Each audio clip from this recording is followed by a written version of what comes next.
नमस्कार मंडळी, क्रिशवी व्लॉग या आपल्या चॅनलमध्ये आपणा सर्वांचं अगदी मनापासून स्वागत आहे। आज मी तुम्हाला अशा एका गोष्टीबद्दल सांगणार आहे जी कदाचित तुमच्या स्वयंपाकघरामध्ये आधीपासूनच असेल किंवा मग बाजारामध्ये अगदी काही रुपयांमध्ये तुम्हाला सहज उपलब्ध असेल। खरं सांगायचं तर ही गोष्ट इतकी सामान्य वाटते की बहुतेक लोक ती फक्त उपवासाच्या दिवशी किंवा संध्याकाळच्या चहासोबतच खातात आणि विसरून जातात। पण आज मी तुम्हाला सांगणार आहे की सामान्य गोष्ट योग्य प्रकारे आणि योग्य घटकांसोबत सेवन केल्यास तुमच्या झोपेसाठी, तुमच्या हाडांसाठी, पोटासाठी आणि तुमच्या एकूणच शक्तीसाठी चमत्कार करू शकते। तो घटक आहे तो म्हणजे मखाना आणि त्यासोबत एक ग्लास गरम दूध घ्यायला हवं। पण थांबा, मी सुरुवातीलाच एक गोष्ट स्पष्ट करते। मी इथे कोणत्याही जादूचा दावा करत नाही किंवा कोणतंही औषध विकत नाही आहे। मला फक्त तुम्हाला हेच सांगायचं आहे जे आपल्या पूर्वजांना वर्षानुवर्ष माहीत आहे आणि ज्याची आता वैद्यकीय संशोधनसुद्धा पुष्टी करत आहे। पण आज मी तुम्हाला एक खूप महत्त्वाची गोष्ट सांगणार आहे जी इतर लोक सांगायला विसरतात। हे मखाण्याचं दूध कोणी अजिबात पिऊ नये म्हणून व्हिडिओ शेवटपर्यंत नक्की बघा, कारण तुम्हाला योग्य पद्धत आणि खबरदारी घेणं तितकंच महत्त्वाचं आहे। या दोन्ही गोष्टी तुम्हाला माहीत असतील तरच तुम्हाला त्याचा फायदा होईल। आधी मी तुम्हाला एक छोटी गोष्ट सांगते। आजकाल आपण सगळे एकाच गोष्टीबद्दल तक्रार करतो। सकाळी उठल्यावरती प्रत्येकाचं शरीर जड वाटतं, जणू काही रात्री आपली झोप अपुरी झाली आहे। दिवसभर थकवा जाणवत राहतो। रात्री अंथरुणात पडल्यावर आपण तासनतास तळमळत राहतो, परंतु झोप काही केल्या आपल्याला लागत नाही। चेहऱ्यावरती पूर्वीची चमक हळूहळू नाहीशी होत चालली आहे आणि गुडघ्यांच्या सांध्यांमध्ये थोडासा ताठरपणा जाणवू लागतो। आता हे सगळे वेगवेगळे आजार आहेत का? तर नाही, हे एकच लक्षण आहे की आपली आंतरिक शक्ती हळूहळू कमी होत आहे। आपले पूर्वज या आंतरिक शक्तीला खूप महत्त्व देत असत आणि ती शक्ती पुन्हा मिळवण्यासाठी ते दुधासोबत मखाणे खाणं ही एक जुनी आणि विश्वासार्ह पद्धत वापरत असत। आता तुम्हाला प्रश्न पडला असेल की या इतक्या लहान पांढऱ्या मखाण्यांमध्ये असं नक्की विशेष काय आहे? तर ऐका, मखाना म्हणजे खरं तर कमळाच्या फुलाची बी असते जी वाळवून भाजली जाते। त्यात प्रथिने, फायबर, कॅल्शियम, मॅग्नेशियम आणि शरीराची दुरुस्ती करण्यास मदत करणारे काही नैसर्गिक घटकही असतात आणि जेव्हा दुधासोबत ते मिसळले जातं तेव्हा दुधातील कॅल्शियम, व्हिटॅमिन डी आणि प्रथिने यांचं प्रमाण आणखी वाढतं। दोन चांगल्या गोष्टी एकत्र येऊन एक शक्तिशाली मिश्रण तयार होतं। चला आपण त्याचे फायदे एक एक करून जाणून घेऊया। पण मी तुम्हाला सर्व काही सोप्या भाषेत समजावून सांगेन। कोणतेही क्लिष्ट वैद्यकीय शब्द नाहीत, जेणेकरून तुम्हाला केवळ नावच नाही तर प्रत्यक्षात काय घडत आहे हे देखील समजेल। पहिला आणि सर्वात लगेच लक्षात येणारा फायदा म्हणजे चांगली आणि स्वस्त गाढ झोप। आता मी समजावून सांगते हे कसं घडतं। आपल्या दुधामध्ये आणि कमळाच्या बियांमध्ये एक विशेष प्रथिनांचा घटक असतो ज्याचे शरीर हळूहळू अशा पदार्थांमध्ये रूपांतर करतं जो मनाला शांत करतो आणि झोप आणणाऱ्या एन्झाईम्सची पातळी वाढवतो। याला तुमच्या मेंदूला दिलेला एक सौम्य संकेत समजा की आता विश्रांतीची वेळ झाली आहे, आता झोपा। कमळाच्या बियांमधील मॅग्नेशियम तुमचे स्नायू आणि मन शांत करतं। जणू काही दिवसभर तणावग्रस्त असलेले शरीर अचानक हलकं होतं। म्हणून जर तुम्हाला रात्री उशिरा झोप येत असेल, तुमची झोप वारंवार मोडत असेल किंवा झोपल्यानंतरही तुमच्या मनामध्ये विचारांची गर्दी होत असेल तर कोमट दुधामध्ये मखाना घालून झोपण्याच्या 1 तास आधी पिणं खूप उपयुक्त ठरू शकतं। ही झोपेची गोळी नाही आहे, हे तुमच्या शरीराला नैसर्गिकरित्या झोपायला मदत करतं। हा दुसरा फायदा विशेषतः 35 किंवा 40 वर्षांपेक्षा जास्त वयाच्या लोकांसाठी खूप महत्त्वाचा आहे, पण तो सर्व वयोगटातील लोकांसाठी महत्त्वाचा आहे। जर तुम्ही सकाळी उठल्यावर तुमच्या गुडघ्यांमधून कटकट असा आवाज येत असेल किंवा पायऱ्या चढताना तुमच्या सांध्यांमध्ये ताठरपणा किंवा सौम्य वेदना जाणवत असतील तर हे अनेकदा तुमच्या शरीरामध्ये कॅल्शियम आणि इतर आवश्यक खनिजांची कमतरता असल्याचं लक्षण असतं। कमळाच्या बियांमध्ये कॅल्शियम आणि मॅग्नेशियम चांगल्या प्रमाणामध्ये असतं आणि दुधासोबत सेवन केल्यास दुधातील व्हिटॅमिन डी आणि कॅल्शियम एकत्र येऊन तुमच्या हाडांना दुहेरी पोषण देतात। येथे मी एक अतिशय शहाणपणाचा सल्ला देणार आहे जो तुम्ही कदाचित इतरत्र कुठेही ऐकला नसेल। मखाण्यामध्ये काही विशिष्ट संयुगे असतात जी मोठ्या प्रमाणामध्ये एकटीच सेवन केल्यास काही लोकांमध्ये किडनी स्टोनचा धोका वाढू शकतो. तथापि दुधासोबत सेवन केल्यास दुधातील कॅल्शियम या संयुगांना पोटात अडकवून बाहेर टाकतं.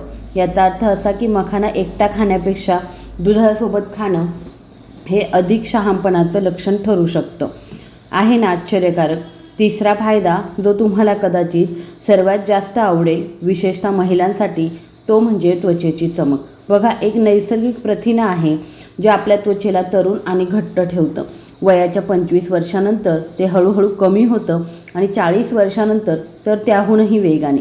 यामुळे चेहऱ्यावर सुरकुत्या दिसू लागतात, त्वचा सैल पडू लागते आणि तिची पूर्वीची चमकसुद्धा नाहीशी होत असते. मखाना आणि दुधामध्ये असे नैसर्गिक घटक असतात जे शरीराला हे प्रथिनं तयार करण्यासाठी कच्चा माल पुरवतात आणि त्वचेच्या पेशींचं नुकसान होण्यापासून संरक्षण करतात. पण मी प्रामाणिकपणे सांगते, हे फेस क्रीमप्रमाणे रातोरात काम करणार नाही. जर तुम्ही भरपूर पाणी पिण्यासोबत आणि पुरेशी झोप घेण्यासोबत काही आठवडे सातत्याने याचा वापर केला तर तुम्हाला तुमच्या त्वचेमध्ये हळूहळू एक हलकी चमक आणि ताजेपणा जाणवेल. धीर धरा, निसर्ग हळूहळू पण निश्चितपणे काम करतो. चौथा फायदा तुमच्या पोटासाठी आहे आणि माझ्यावर विश्वास ठेवा. निरोगी पोट म्हणजे तुमचं अर्ध आरोग्य. कमळाच्या बियांमध्ये एक विशेष प्रकारचं फायबर असतं जे आपल्या आतड्यातील चांगल्या जीवाणूंना पोषण देतं. आता तुम्हाला प्रश्न पडला असेल की हे चांगले जीवाणू कोणते आहेत? आपल्या आतड्यांकडे बघा. तिथे लाखो सूक्ष्म फायदेशीर जीव राहतात जे आपल्याला अन्न पचवण्यास मदत करतात. जेव्हा त्यांना योग्य पोषण मिळतं तेव्हा ते अधिक मजबूत होतात आणि आपलं अन्न अधिक चांगल्या प्रकारे पचतं. गॅस आणि पोट फुगणं कमी होतं आणि रोगांविरुद्ध आपली प्रतिकारशक्ती वाढते. कोमट दूध बद्धकोष्ठतेपासून आराम देण्यास, शौचास नरम करण्यास आणि सकाळी पोट सहजपणे स्वच्छ करण्यास देखील मदत करते. आयुर्वेदामध्ये मखाना हा पोटासाठी एक अत्यंत संतुलन राखणारा घटक मानला जातो. याचा अर्थ असा की ते अतिसार थांबवू शकतं आणि बद्धकोष्ठतेपासून आराम देऊ शकतं. तथापि फायबरसोबत पाणी पिण्याचे लक्षात ठेवा, अन्यथा ते बद्धकोष्ठता वाढवू शकतं. पाचवा फायदा म्हणजे दिवसाचा थकवा कमी करणं आणि शरीराची ऊर्जा पुन्हा भरणं. अनेकदा संध्याकाळपर्यंत असं वाटतं की शरीराची बॅटरी पूर्णपणे संपली आहे. आपण कशावरही लक्ष केंद्रित करू शकत नाही. मखाण्यामध्ये नैसर्गिक संयुगे असतात जे शरीराला थकवा आणि अशक्तपणाशी लढण्यास मदत करतात. दुधातील प्रथिनांसोबत घेतल्यास चहा किंवा कॉफीमध्ये क्षणिक ऊर्जा आणि त्यानंतर अचानक येणाऱ्या थकव्याऐवजी हे दोन्ही घटक तासनतास टिकणारी हळूहळू ऊर्जा देतात.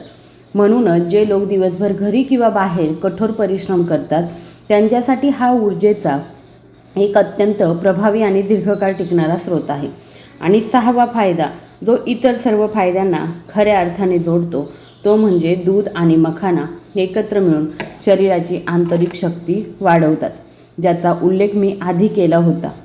आपले पूर्वज या शक्तीला आरोग्याचं मूळ मानत असत. जेव्हा ही पारंपरिक शक्ती मजबूत असते तेव्हा शरीराची रोगांशी लढण्याची क्षमता वाढते, शरीर उत्साही राहतं आणि मन ताजतवानं राहतं.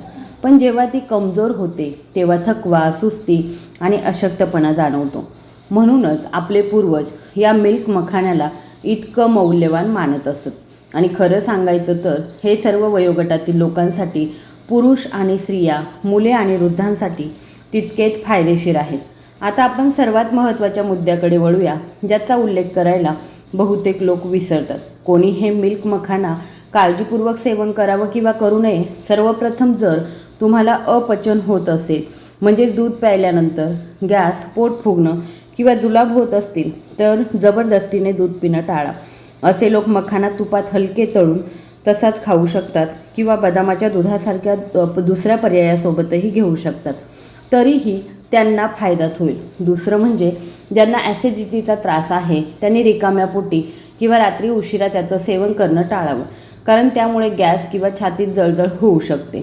तिसरं म्हणजे जर कोणाला पूर्वी किडनी स्टोन किंवा छातीत जळजळ होऊ किडनी स्टोन किंवा अधिक समस्या असतील किंवा किडनीचे इतर कोणत्याही समस्या असतील तर मखाना खाण्याचे प्रमाण मर्यादित ठेवावे आणि आपल्या डॉक्टरांचा सल्ला घ्यावा.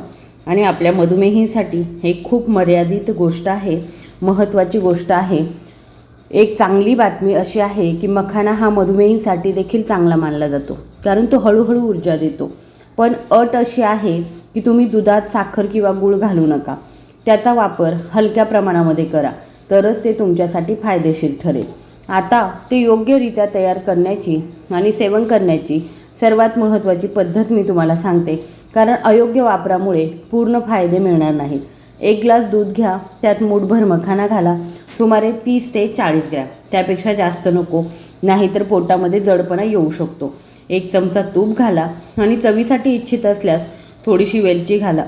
प्रथम एका पातेल्यामध्ये 1 चमचा तूप घालून मंद आचेवर मखाने हलके सोनेरी होईपर्यंत 2 ते 3 मिनिटे भाजून घ्या. लक्षात ठेवा, मखाने नेहमी आधी भाजून घ्यायचे.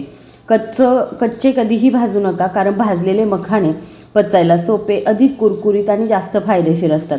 आता त्याच पातेल्यात दूध घाला, वेलची घाला आणि मंद आचेवरती 5 ते 7 मिनिटे शिजू द्या, जेणेकरून मखाने दूध शोषून घेतील आणि मऊ होतील. नंतर ते गरम असतानाच एका ग्लासात गाळून घ्या. मखाने हळूहळू चावा आणि दूध हळूहळू प्या. हे पिण्याची सर्वोत्तम वेळ म्हणजे झोपण्याच्या सुमारे 1 तास आधी, कारण ते रात्रीच्या चांगल्या झोपेसाठी सर्वात फायदेशीर ठरतं. जर तुम्ही हे वाढत्या मुलांना किंवा तरुण प्रौढांना देत असाल तर तुम्ही त्यांना नाश्त्याच्या वेळी देऊ शकता. त्यांच्या वाढीसाठी ती देखील एक चांगली वेळ आहे. परिणामांबद्दल बोलायचं झालं तर मी अशी खोटी आश्वासनं देणार नाही की उद्या सकाळी चमत्कार घडेल.